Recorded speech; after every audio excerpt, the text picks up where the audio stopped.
The Galactic Coalition's training field was buzzing with activity. Alien recruits from 12 different worlds had assembled for joint exercises, an effort to unify the armies of the galaxy under a single doctrine. They were tall insectoids, heavy-scaled reptilians, gelatinous oozes stabilized in armored shells, and more. Among them stood one figure who seemed almost fragile by comparison. A human, Sergeant Daniel Cross. To most of the recruits, humans were still a curiosity, primitive Deathworlders whose survival on a dangerous homeworld was more myth than fact. Many of the alien officers believed humans had been included as a symbolic gesture, not for any real capability. Today was meant to be routine, a lesson on basic self-protection. The Coalition manual described it as a purely defensive maneuver, something every soldier needed if disarmed. The instructor, a towering insectoid named Krrtal, clacked his mandibles in irritation. We begin with defensive holds. Remember, minimize damage to self. Death is preferable to uncontrolled chaos. Who will demonstrate? Every eye turned to the human.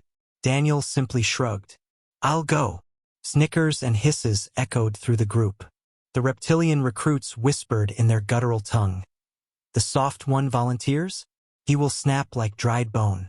Krrtal waved forward a volunteer opponent, a 6-armed Yavari, whose limbs could easily pin most species.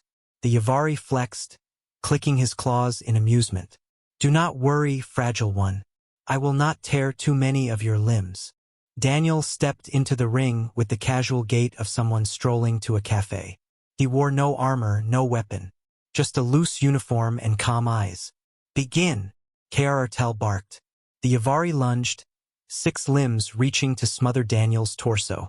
The aliens watching already expected the outcome. A human crushed in seconds. But the outcome stunned them. Daniel shifted just half a step, his hands moving with deceptive speed. He caught one limb, twisted, and used the Yavari's momentum to flip the massive alien flat on his back. The ground shook with the impact. A silence fell. The Yavari blinked, stunned, all 6 limbs flailing. How did? Daniel released him casually and dusted his hands. That's called a throw. Basic self-protection. The recruits murmured in disbelief. Even the insectoid instructor tilted his head. Repeat demonstration, this time with full resistance. The Yavari growled, humiliated, and lunged again. This time with all his power.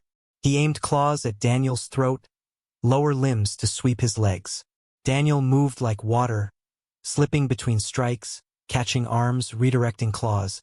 With another fluid twist, he sent the Yavari crashing again, this time locking one limb in a joint hold that made the alien screech in pain. Stop! Stop! The Yavari cried, clicking desperately. Daniel let go. You good? He asked, as if it were a friendly spar. The field erupted into a storm of whispers. The reptilian's yellow eyes widened. The oozes burbled in confusion, and even the stoic insectoids exchanged uncertain clicks. Krrtal stepped forward. Explain. What is this technique? It is not in Coalition manual. Daniel smiled faintly. On Earth, we call it martial arts. It's about using an opponent's strength against them. Gravity, leverage, timing. You don't need claws or armor, just physics and practice. One reptilian muttered, but that was efficient, even lethal if he chose. Daniel nodded. That was me holding back. Back home, these are the introductory lessons we give to children. The recruits froze. Children, the fragile Deathworlders taught their offspring how to do this before they reached maturity. The idea was terrifying. The Yavari, still rubbing his aching joints, looked up in disbelief. That was basic?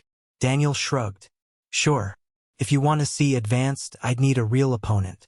But trust me, you don't want that demonstration. Krrtal's antennae twitched rapidly, a sign of deep agitation. Coalition manuals teach restraint, submission, waiting for rescue. Your method is offensive, unpredictable, dangerous. Daniel folded his arms. It's survival. Where I come from, waiting for rescue usually means no rescue is coming. We learned to rely on ourselves. The silence that followed was heavy. The recruits stared at the human with something new in their eyes. Fear, yes, but also respect.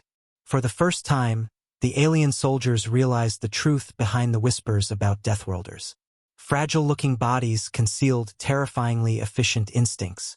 They didn't fight like others. They didn't wait for rescue. They became the rescue. Artal finally clicked, a sound that might have been unease or admiration. Lesson recorded. Coalition doctrine will require adjustment. Daniel smirked. Welcome to the human way of self-protection. And as the training field buzzed with murmurs, one fact settled into every alien mind present. If this was what humans considered basic, the galaxy had yet to see what advanced looked like.